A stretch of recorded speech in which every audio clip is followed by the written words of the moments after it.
Hello दोस्तों, आप सभी का स्वागत है फिर से एक नए वीडियो में। तो दोस्तों, इस वीडियो में जानेंगे बेसिक इंग्लिश ग्रामर का पार्ट 7। तो इस वीडियो में हम जानने वाले थे आर्टिकल के बारे में। आर्टिकल के बारे में हम थोड़ा बहुत पिछले वीडियो में जान चुके हैं, लेकिन इस वीडियो में एक बार फिर से पूरी तरह से डीपली नॉलेज लेने वाले हैं आर्टिकल के बारे में। तो चलिए वीडियो को शुरू करते हैं। अगर आप हमारे चैनल पर नए आए हो तो चैनल को भी सब्सक्राइब जरूर कर लें। सबसे पहले हम जानेंगे कि आर्टिकल कहते किसे हैं। आर्टिकल का जो डिफिनेशन हो जाएगा वो हो जाएगा ए एन और द को आर्टिकल कहते हैं। इसमें हम लिखेंगे ए एन और द को आर्टिकल कहते हैं। ए एन और द को आर्टिकल कहते हैं। इस तरह से लिख दिए कि ए एन और द को आर्टिकल कहते हैं। अब जो यहाँ पे ए और एन और द है, अब ये सब क्या है उनके बारे में जानेंगे। ए एन जो है ये अलग है और द जो है ये अलग है। तब आर्टिकल जो है वो दो प्रकार के होते हैं। आर्टिकल जो है दो प्रकार के होते हैं। आर्टिकल्स दो प्रकार के होते हैं। दो प्रकार के होते हैं, जिनमें इसकी पहला हो जाएगा indefinite article. Indefinite article, indefinite articles.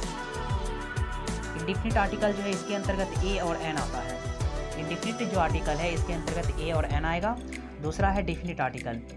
Definite article, definite articles. Definite article के अंतर्गत सिर्फ और सिर्फ द आएगा। अब हम ये समझे कि आर्टिकल का डिफिनेशन समझ गए कि एन और द को आर्टिकल कहते हैं। आर्टिकल दो प्रकार के होते हैं। इंडिफिनिट का मतलब होता है अनिश्चित। इंडिफिनिट जो है इसका मतलब हुआ अनिश्चित। डिफिनिट का मतलब हुआ निश्चित। जो भी दुनिया में निश्चित रहेगा उसमें हम द का प्रयोग करेंगे। जैसे कि सूरज है दुनिया में निश्चित है, इसलिए हम इसमें द का प्रयोग करेंगे। इंडिफिनिट में हम ए और एन का प्रयोग करेंगे। तब हम बारी बारी समझेंगे। पहले जानेंगे इंडिफिनिट आर्टिकल के बारे में। Indefinite articles. इंडिफिनिट आर्टिकल जो है इसके बारे में पहले समझते हैं। इंडिफिनिट आर्टिकल के अंतर्गत ए और एन है, तो हम जानेंगे कि ए और एन का यूज हम कहाँ कहाँ पे करते हैं उनके बारे में। तो चलिए जानते हैं। ए का जो है मतलब ए का प्रयोग, ए का जो प्रयोग है, ए का प्रयोग लिखेंगे हम। ए का जो प्रयोग है वो कॉन्सोनेंट साउंड के पहले करते हैं। ए का प्रयोग कॉन्सोनेंट साउंड, कॉन्सोनेंट साउंड के नाम के पहले करते हैं। नाम के पहले करते हैं। यानी कि इंडिफिनिट आर्टिकल जो है इसमें हम ए का जो प्रयोग है वो कॉन्सोनेंट साउंड के नाम के पहले करते हैं। जैसे कि एग्जांपल के थ्रू हम समझेंगे। कॉन्सोनेंट साउंड किसे कहें, जैसे यहाँ पे कैट लिखे, कैट के पहले हम ए का यूज करेंगे। यानी कि सी जो है ये कॉन्सोनेंट है। वोवेल किसे कहते हैं, ए, ई, आई, ओ और यू को वोवेल कहते हैं। अगर इसके अलावा जितना भी लेटर है वो कॉन्सोनेंट कहलाता है। इसलिए ये जो सी है इसमें आप देख सकते हैं कि यहाँ पे सी नहीं है, इसलिए ये कॉन्सोनेंट है और इसके आगे हम हमेशा ए लगाएंगे। अब हम जानेंगे एक चीज और, एन का यूज, एन का प्रयोग। एन का प्रयोग हम तब करते हैं वोवेल साउंड के नाम के पहले करते हैं। लिखेंगे हम एन का प्रयोग, एन का प्रयोग वोवेल साउंड, वोवेल साउंड के नाम के पहले करते हैं। नाम के पहले करते हैं। यानी कि ए एन का जो प्रयोग है हम वोवेल साउंड के नाम के पहले करते हैं। कैसे करेंगे उसके बारे में समझते हैं। अब एग्जांपल के माध्यम से यहाँ पे समझेंगे।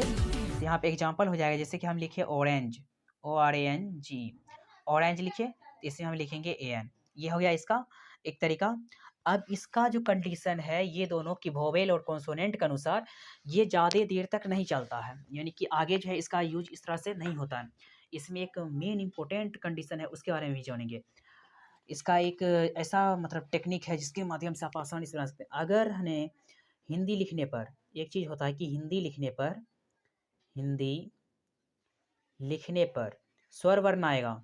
हिंदी लिखने पर स्वर वर्ण आए, स्वर वर्ण आए तो एन का प्रयोग करेंगे, तो एन का प्रयोग करेंगे। ये हो गया इसका मेन कंडीशन। अगर जाके हिंदी लिखने पर